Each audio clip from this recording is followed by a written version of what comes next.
안녕하세요. 마케터 로베카입니다. 블로그 지수 준최 4가 되고 싶으신가요? 오늘 만드신 블로그도 준최 1, 준최 2, 준최 3을 건너뛰고 준최 4부터 시작하실 수 있습니다. 이번 영상에서 처음 만든 일반 블로그로 바로 준최 4를 만들 수 있는 방법에 대해서 알려드리겠습니다. 영상만 따라 하시면 다 하실 수 있으니까 천천히 따라오시면 되겠습니다. 블로그 지수를 판별하는 사이트들은 어떤 식으로 블로그의 지수를 판별을 하냐면 포스팅 한 개 한 개의 지수를 먼저 파악을 하고 최근 10개에서 15개의 지수를 평균을 내서 블로그의 지수를 알려주게 됩니다. 그렇기 때문에 우리 블로그의 지수를 높이고 싶다면 블로그 포스팅 한 개의 지수를 높이는 방법을 알아야지 블로그 지수를 높일 수 있게 됩니다. 오늘 제가 알려드릴 거는 포스팅 한 개의 지수를 어떻게 하면 높게 받을 수 있는지를 알려드리려고 하는 겁니다. 지금 제 블로그를 보시면은 준최 4를 받은 걸 볼 수가 있죠. 이 블로그를 운영한 지 얼마 안 됐고 또 방문자도 그렇게 많지 않은 상태이고요. 아직 한 번도 블로그 지수가 오른 적이 없습니다. 근데 준최 4를 받은 걸 볼 수 있습니다. 그러니까 블로그 지수가 한 번도 오른 적 없는 사람도 준최 4를 받을 수 있다는 말입니다. 이렇게 준최 4 블로그인데도 제가 맨 첫 번째 작성했던 블로그 포스팅 글이 있는데 이 글 같은 경우에는 그냥 일반 지수를 받은 걸 볼 수 있습니다. 준최 4 블로그라고 해서 그냥 글을 썼을 때 다 준최 4가 나오는 게 아니고 형식에 맞게 쓰고 기술들을 적용을 해야 준최 4를 받을 수가 있는 겁니다. 준최 4 블로그를 만들기 위해서 해야 할 작업들을 3가지 스텝으로 알려드릴 건데요. 첫 번째 스텝은 준최 2 포스팅 하기입니다. 일단 준최 2를 작성하실 수 있어야 준최 4까지 올라가실 수 있습니다. 준최 2 포스팅을 하는 방법 같은 경우에는 다이아 로직에 맞는 글쓰기를 하실 수 있어야 됩니다. 처음 만드신 블로그도 다이아 로직에 맞는 글쓰기만 하시면은 준최 2를 포스팅 하실 수 있습니다. 만약에 일반 글이나 준최 1 글이 나오셨던 분은 다이아 로직을 조금 더 공부를 하셔서 준최 2부터 만들어 주셔야 이후에 준최 4까지 가실 수 있을 겁니다. 다이아 로직에 관한 영상은 제가 다이아 로직이 무엇인지 설명한 영상과 그 다음에 다이아 로직에 맞는 글쓰기를 하는 방법까지 전부 다 영상으로 알려드렸으니까요. 더 자세하게 궁금하신 분은 그 영상을 참고하시면 되겠습니다. 다이아 로직 글쓰기를 통해서 준최 2를 만드셨다면 이제 준최 3을 만드는 방법으로 넘어가 봅시다. 준최 3을 만드는 방법은 글이 스크랩이 되도록 만드는 겁니다. 검색 엔진은 기본적으로 문서의 품질을 판단을 할 때 여러 가지 기준으로 판단을 하는데 그 중에 한 가지로 신뢰도나 인기도를 판단하는 요소가 있습니다. 그게 다른 쪽에서는 백링크라고 불리는 건데요. 만약에 내가 글을 작성을 했어요. 누군가가 이 글을 보고 이 글 나중에 봐야겠다 라고 생각을 하면은 이 글 링크를 어디 메모장에 남겨놓거나 할 수 있겠죠. 아니면은 이 글을 참고해서 글을 작성할 수도 있을 겁니다. 이렇게 온라인에 링크가 남겨져 있으면은 검색 엔진이 봤을 때 이 원본이 되는 글이 다른 사람들이 링크를 만들어서 참조를 할 정도로 신뢰도가 높은 글이구나 라고 생각을 해서 이 원본 글의 신뢰도를 높여주게 되는데요. 원래 다른 곳에서는 이렇게 백링크라는 개념을 사용을 하고 있지만 네이버 블로그에서는 특이하게 스크랩이라는 기능을 사용합니다. 블로그에 들어가서 맨 아래로 내려보시면 이쪽 부분이 스크랩이거든요. 이 중에서 가장 신경 쓰셔야 되는 거는 여기 블로그 글로 스크랩하는 블로그 스크랩입니다. 다른 스크랩들도 블로그 지수가 최적화되는 데는 도움이 될 수 있을지도 모르겠어요. 그렇지만 이 블로그 포스팅 한 개의 점수를 올리는 거는 테스트를 해봤을 때 이 네이버 블로그 스크랩만 지수가 올라가는 것을 확인할 수 있었습니다. 그러니까 내 글을 방문한 사람들이 내 글을 블로그로 스크랩하도록 만들어야 되는 거거든요. 여기에서 기본적으로 가장 중요한 거는 사람들이 스크랩할 만한 좋은 글을 작성하는 게 좋겠습니다. 지금 보이시는 이 글이 다른 거는 없고 스크랩만 일어난 글입니다. 제가 블로그 포스팅을 했을 때 준최 2를 받았고요. 그 다음에 스크랩을 받았을 때 여기 게시물 지수가 준최 3이 되는 것을 볼 수 있습니다. 이 스크랩의 개수도 C랭크가 올라가는 데에 영향이 일부 있는 것으로 알고 있습니다. 너무 많은 스크랩이 일어나면은 네이버가 불량한 트래픽이라고 생각을 하게 되거든요. 제가 해봤을 때 준최 7까지 올라갈 때 한 포스팅에 스크랩 3개까지는 아무런 이상이 없었습니다.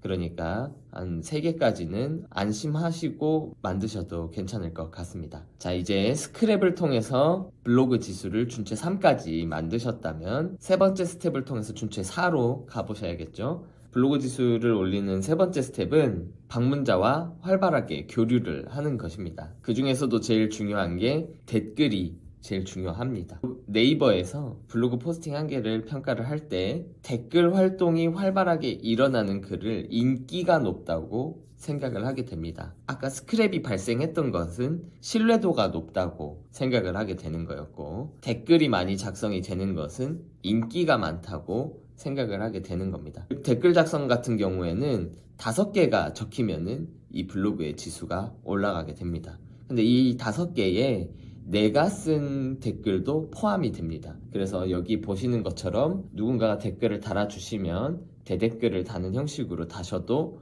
이게 개수에 포함이 되거든요. 그러니까 댓글이 3개까지, 방문자가 댓글이 3개까지 만들어주면 내가 거기에다가 대댓글을 달아서 한 6개를 이렇게 만들어주시면은 이제 블로그 지수가 올라가는 기준이 5개니까 우리 포스팅의 지수가 올라가게 됩니다. 자, 이 글이 준최 4를 받은 글인데요. 준최 2를 먼저 받았고, 그 다음에 스크랩을 통해서 준최 3을 받았고요. 그 다음에 댓글 수가 딱 6개인 걸 볼 수 있죠. 이렇게 6개를 받으니까 준최 4가 된 걸 볼 수 있습니다. 준최 4를 받는 방법을 정리를 하자면 먼저 블로그 글쓰기를 잘 공부하셔서 준최 2를 받으셔야 되고, 거기에 스크랩이 일어나도록 만드셔야 되고, 거기에 댓글 활동까지 일어나야 준최 4를 받을 수가 있습니다. 만약에 이렇게 3스텝을 통해서 블로그 지수를 펌핑을 했는데 내 글이 준최 4가 아니라 준최 3이 나온다 하시는 분들께서는 다이아 로직에 대해서 조금 더 공부를 해보셔야 됩니다. 다이아 로직에서 준최 2를 받았기 때문에 지수가 올랐을 때 준최 3을 받게 된 거거든요. 다이아 로직은 키워드마다 최적화가 돼야 되는 요소들이 다를 수 있기 때문에 충분히 공부를 하시고 준최 2를 만드는 거를 먼저 연습을 하신 다음에, 그 다음에 이제 스대체를 통해서 블로그 지수를 펌핑 해주시면 되겠습니다. 여기까지 블로그 지수를 준최 4가 되는 방법을 알게 됐는데요. 준최 4가 되려면 댓글과 스크랩이 생겨야 되는데 아직 내 블로그가 만든 지 얼마 안 된 블로그라서 방문자가 없어서 댓글도 안 생기고 스크랩도 안 생기는 경우들이 있겠죠. 이런 경우에도 충분히 댓글과 스크랩을 만들 수 있는 방법이 있는데요. 그 방법은 이제 내 이웃 블로그들과 서로 품앗이를 해주는 겁니다. 근데 이웃도 없다, 서로 교환할 만한 이웃도 없다고 하시면은 스대체라는 작업을 해주시면 됩니다. 스대체가 뭐냐면 스크랩, 댓글, 체류 시간의 줄임말이거든요. 스크랩, 댓글, 체류 시간을 서로 품앗이를 해주는 작업을 의미하는 단어입니다. 어떤 분들은 공감까지 포함해서 스댓 공체라고 하시는데 스대체가 조금 더 일반화된, 더 많이 쓰이는 단어입니다. 스크랩이 일어나면 지수가 한 개 올라가고, 댓글이 일어나도 지수가 한 개 올라가고요. 체류 시간 같은 경우에는 지금 이 블로그 포스팅 한 개의 지수를 높이지는 않지만 C랭크, 그러니까 블로그 전체 지수가 올라가는 데에 도움이 되는 지표예요. 그러니까 한번 작업을 할 때 스크랩, 댓글, 체류 시간을 같이 작업을 하는 겁니다. 그럼 스대체는 어디서 할 수가 있냐? 네이버 카페에서 스대체를 검색을 해보시면 스대체 품앗이를 할 수 있는 카페들이 많이 나오거든요. 거기에 들어가셔서 스대체가 필요한 사람들과 함께 교환을 통해서 해주시면 되겠습니다. 스대체는 3개 정도 해주시면 좋고요. 그렇게 하라고 말씀드리는 이유는 일단 스크랩 같은 경우는 하나만 들어가도 지수가 올라갑니다. 근데 이제 댓글이 5개가 넘어야 지수가 올라가니까 스대체를 3개를 해서 댓글을 3개를 만든 다음에 거기에 이제 대댓글을 이렇게 달아서 댓글을 총 6개를 만들어 주셔야 이게 블로그 지수가 2단계가 올라가게 되기 때문에 스테체는 3개 정도 해주시면 좋고요. 제가 이렇게 스테체 3개를 지속적으로 해서 준체 7까지 아무런 이상 없이 키웠습니다. 스크랩이 너무 많으면은 문제가 될 수 있다는 이야기를 들었는데 한 포스팅에 3개까지는 아무런 문제가 없으니까 스테체는 3개 정도 이용을 해주시면 되겠습니다. 이제 우리가 준체 4 블로그를 만들었어요. 그러면 이제 준체 5로 만드는 방법을 알고 싶으시잖아요. 준체 5를 만들기 위해서는 다른 것도 중요하지만 체류 시간이 굉장히 중요합니다. 사람들이 들어와서 공감이나 댓글 남겨주는 것도 중요하고, 이제 네이버 블로그의 상위 노출을 계속해서 신뢰도를 쌓는 것도 중요하고, 이웃들을 많이 만들어서 활발하게 활동하고 있다는 것을 알려주는 것도 중요한데, 그런 거는 이제 조금만 하면은 하실 수 있거든요. 근데 체류 시간 같은 경우에는 좀 많은 시간을 쌓아야 되기 때문에 좀 지속적으로 노력을 해주셔야 됩니다. 지금 여기 보시면 여기가 제 블로그 통계인데요.